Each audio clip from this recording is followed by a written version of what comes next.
लोग कहते हैं कि ईवीएम की वजह से जब तक ईवीएम रहेगा, भाजपा रहेगी, मोदी को कोई हटा नहीं सकता। कैसे देखते ये क्यास लगाना और इस तरह का जर्नलिस्ट महोदय लोगों का कहना, ये इंटेलेक्चुअल वक्तव्य नहीं है। लोग नहीं जानते कि ईवीएम मशीन के अंदर न कोई ब्लूटूथ होता, न ही कोई चिप होता। हाँ, अगर विपक्ष और जनता ये मांग करती कि 19 लाख ईवीएम जो गायब है, वो कहाँ गया?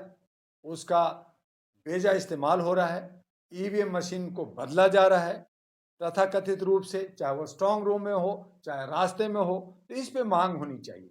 दूसरा ये कि जनता और सारे विपक्ष को ये मांग करना चाहिए कि जिस दिन वोटिंग होती है, उसके शाम में 6 बजे ही उसकी काउंटिंग हो जाए, तो चोरी की संभावना कम हो जाती है, दुआ खत्म। साहब आप ये बताइए जो 19 से 20 लाख ईवीएम चोरी हुई है उसी से षड्यंत्र तो नहीं किया जा रहा? उसी से हो रहा, उसी से हो रहा, क्योंकि उसमें कोई सवाल नहीं उठा रहा। आज अगर नेता का एक कुत्ता खो जाए, बकरी खो जाए, तो पूरा जो है उसका सीआईडी सीबीआई लग जाएंगे उसको ढूंढने के लिए, और ढूंढ के कहेंगे अब भी लाओ, और 5 मिनट में ढूंढ के लाएंगे। लेकिन 19 लाख ईवीएम मशीन एक बहुत बड़ा मसला है, अंतर्राष्ट्रीय मसला बनता है, और हैं? लेकिन आप उस चुनाव पर आयोग से खामोश सवाल बैठे। कौन करेगा?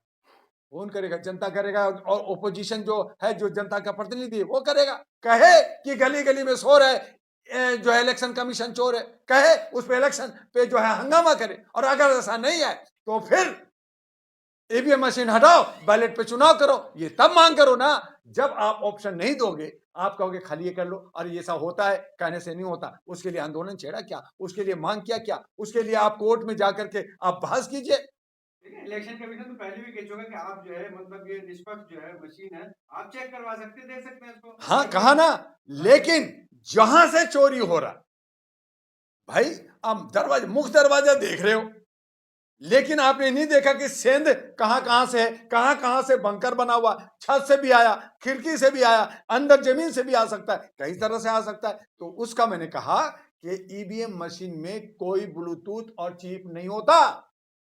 ईवीएम मशीन जो आपके पास जो चोरी का 19 लाख जो ईवीएम मशीन है, उसमें आपने फीड कर दिया पहले, और यही फिर सरकार मशीन है, बदल दिया, यही और सरकार काउंटिंग कर है। दिया, कह रहे लो चेक कर लो। और यही वजह है कि आप जर्नलिस्टों ने, आपने कई बार कहा कि 100 वोट पड़ा, 120 उसमें से वोट कहां से आ गया? तो 100 वोट पड़ने के बाद 120 कहां से आया? एक मुसलमान के मोहल्ले में एक भी मुसलमान का वोट नहीं, एक परिवार का, 10 परिवार का बच्चा, उसका एक भी वोट नहीं। कैसे, क्या ये संभव है? दुआ साहब तो आप मशीन सच्चाई बदलने बता से रहे हो, संभव। आपको जेल हो सकती है। यही ईवीएम है, इसका तो खेला कर ही किसी ने रहे हैं स्टूडियो भाई, के अंदर ये किया था। वो बाहर जब निकला स्टूडियो से तो वो जेल में बंद कर दिया सरकार ने। भाई मेरे, पहली बात तो ये है कि डॉक्टर दुआ 37 साल से मानवाधिकार के लिए काम कर रहा है। आज विश्व मानवाधिकार दिवस है, हम मानवीय मूल्यों के लिए लोगों के लड़ते हैं, जागरूकता के लिए करते हैं। अगर हमारा बोलने की अभिव्यक्ति को आर्टिकल 19 को छीना जाता है, 21 को छीना जाता है, तो मैं भी जेल जाने के लिए तैयार हूं। यही जो निरंकुश सरकार होती है, जो लोकतंत्र में विश्वास नहीं करता, जनता के आवाज को दबाना चाहता है, और वो तानाशाही करना चाहता है, वही मनुवादी है, वही हिटलर है। और अगर ऐसा करता है तो मैं भी शहीद होने के लिए तैयार हूं। ये ऐसा देखा जाए, जब इन्होंने 4-5 राज्यों में जो है ये इन्होंने ऐसा किया, तो 2024 का भी चुनाव आ रहा है। अगर जनता नहीं भी चाहेगी, जब भी सत्ता में बीजेपी रहेगी।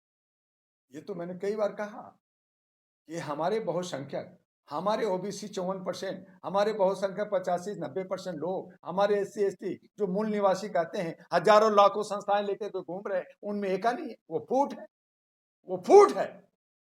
और वो सारे के सारे उन्हीं को कहा।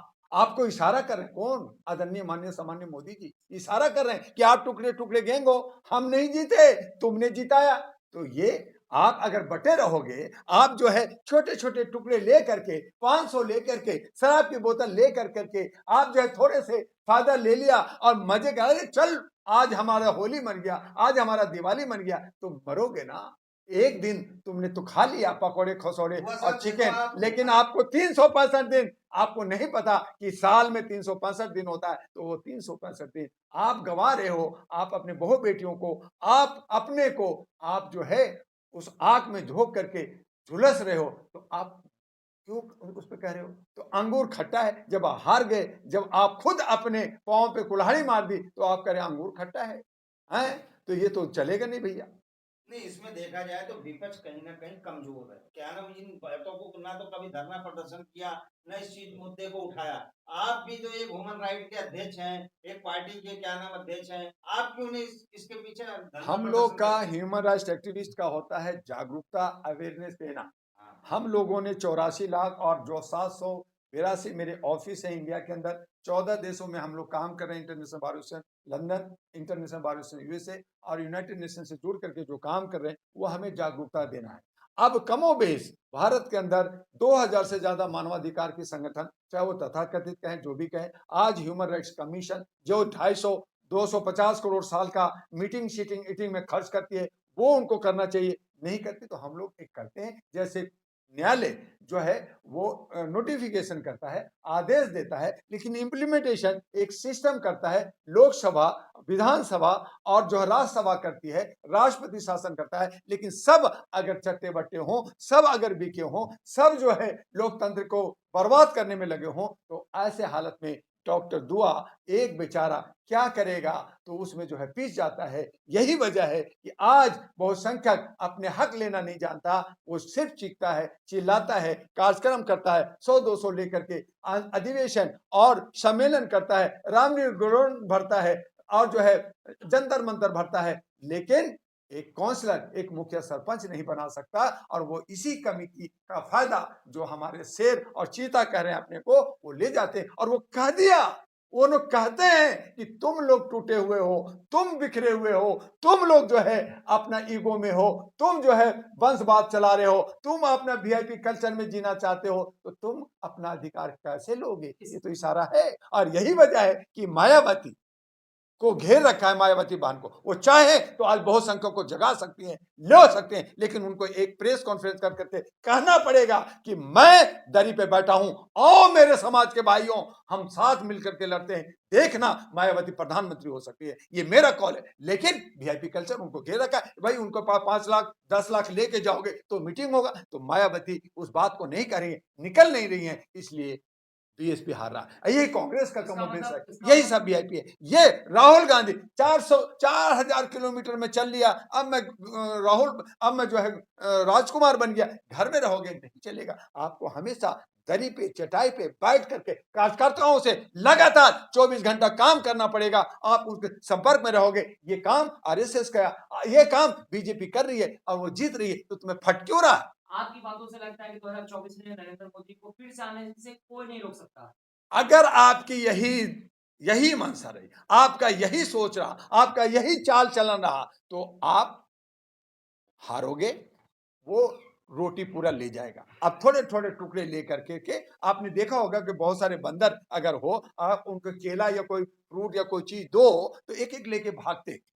दुआ साहब, तो जो बच गया टोकरी में वो जिसका हो गया। तो वो यही हालत है कि बीजेपी आपको थोड़े थोड़े टुकड़ा दे देती है। आप टुकड़ा टुकड़ा गैंग आपको कहा गया, आप संगठित नहीं हो, आप एका नहीं हो। आप जिस दिन एका बना लोगे उस दिन बीजेपी को हरा दोगे। यही हम कोशिश कर रहे हैं और हम कह रहे हैं आपके चैनल से, ऐ मेरे बहुसंख्यक लोग, ऐ मेरे ओबीसी और एससी मूल निवासी, एक हो जाओ और एक हो कर करके एक नेता बना करके एक नेता का टक्कर लो, तुम्हारी जीत होगी। और अगर ऐसा नहीं हुआ तो 24 भूल जाओ और आगे तुम सनातन और गुलाम होने के लिए तैयार हो जाओ। आने वाला जनरेशन आप पे थूकेगा, आपको गाली देगा।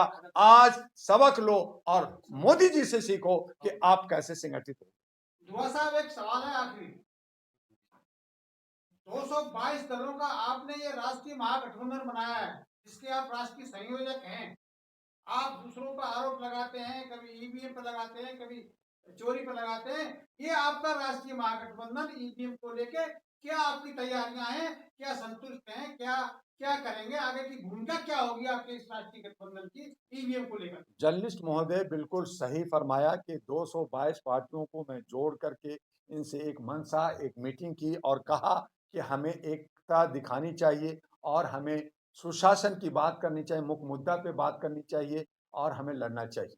लेकिन हमारे के यहाँ भी मुंडे मुंडे मती भिन्ना लोग हैं। एक साथ साइन तो कर दिया, लेकिन सबके विचारे अलग हैं और यही वजह है कि हम असफल हैं। और ये जो ईवीएम क्या बार बार ठिक रहा है, ईवीएम हो रहा है, तो मेरे भाई हम मुख्य जड़ को नहीं पकड़ के हम पुतंगी हम डाल पे घूम रहे हैं। हमें जरूरत है कि जिस दिन चुनाव होता है उसी दिन काउंटिंग हो। जिस दिन जो है अगर ईवीएम आपको बैलेट लाना है तो तमाम जो शक्तिशाली पार्टी 222 लोगों में संगठन नहीं है, एक विचारधारा एक मत नहीं है, तो आप पब्लिक को कैसे आप एक बांध सकते हैं? इसीलिए 222 आदमी का दल है। मैंने इसीलिए कहा कि दोस्त अभी हमारी विभिन्न विचार के लोग हैं। बिल्कुल सही कहा जर्नलिस्ट में। इसीलिए मैं सभी पार्टियों को कह रहा हूं कि भाई एका बना लो, नहीं बनाओगे तो अहरा नेशनल पार्टी एएनपी अकेला चलेगा और वो मानवीय मूल्यों पे सुशासन के लिए काम करेगा। और शपथ भर करके एफिडेविट भर करके हम जनता का जो मुख्य मुद्दा है उसका वादा करके हम जनता के साथ जाएंगे। लेकिन जनता जो है जय जजमान और जो जात और पात में बिखरा हुआ है उन्हें भी समझना होगा कि हम 220 में से 222 में से या बाकी विपक्ष में से किसे चुने। और जब तक एक सकारात्मक विकल्प नहीं ढूंढा जाता, जब तक सकारात्मक विकल्प पे आगे नहीं चला जाता, चाहे 220 हो, चाहे 200 हो, चाहे 400 हो, वो सब बेकार हैं और जनता के को बेवकूफ बना रहे हैं। मैं भी बना रहा हूं कहीं ना कहीं। इसलिए हमें सुशासन के साथ मानवता के साथ जाना चाहिए, मानवीय अधिकारों के साथ जाने, और तब हम अपना विजय हासिल कर सकते हैं।